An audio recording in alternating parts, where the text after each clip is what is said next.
Hey, I'm Aaron Perlman, and we start off finishing 6 days in a row of records. It started on Tuesday last week, Wednesday, Thursday, Friday, Saturday, and Sunday. Sunday was an exception of 80s, but all of these numbers 20 degrees above normal. Incredible, except for yesterday.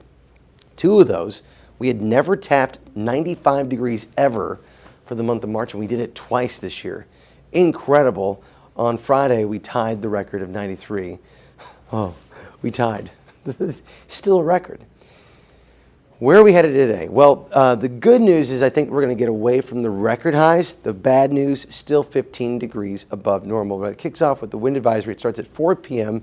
this afternoon. Still breezy in these mountain areas. Right now, areas in the yellow to orange, you got 25, 30 mile per hour wind speeds that are going to pick up to about 45 mile per hour winds later today coming in out of the west. It really starts after 4, and when we see that take place, look at that, it ramps up in the back in the mountains and desert areas. It's only until tomorrow morning, so it's very, very limited, but with it, it will keep this constant onshore breeze, a west to easterly flow that will continue to roll in. Here's the jet stream. This is the warmer air being pushed to, I should say the cooler air being pushed to the north. This is everything underneath this bubble is warm air. That's what we're living with, and we're going to keep this kind of hanging out through Wednesday, Thursday. I believe Thursday will probably be the day we really peak as a front comes in. It's called a prefrontal warm-up. So before a front gets here of cooler air, we warm up. So Thursday would be that day.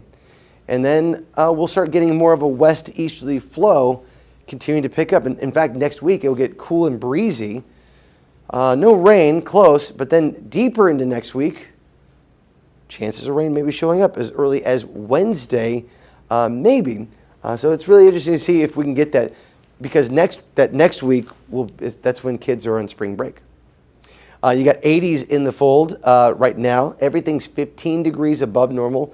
We're at record highs probably again on Thursday, and then we're looking at those 80s sticking around throughout this week. So we're going to remain 15 to 20 degrees above normal this whole week. It is dry. Next week, spring break starts, and that's when the cooler air comes. So take a break from all the heat. How about that?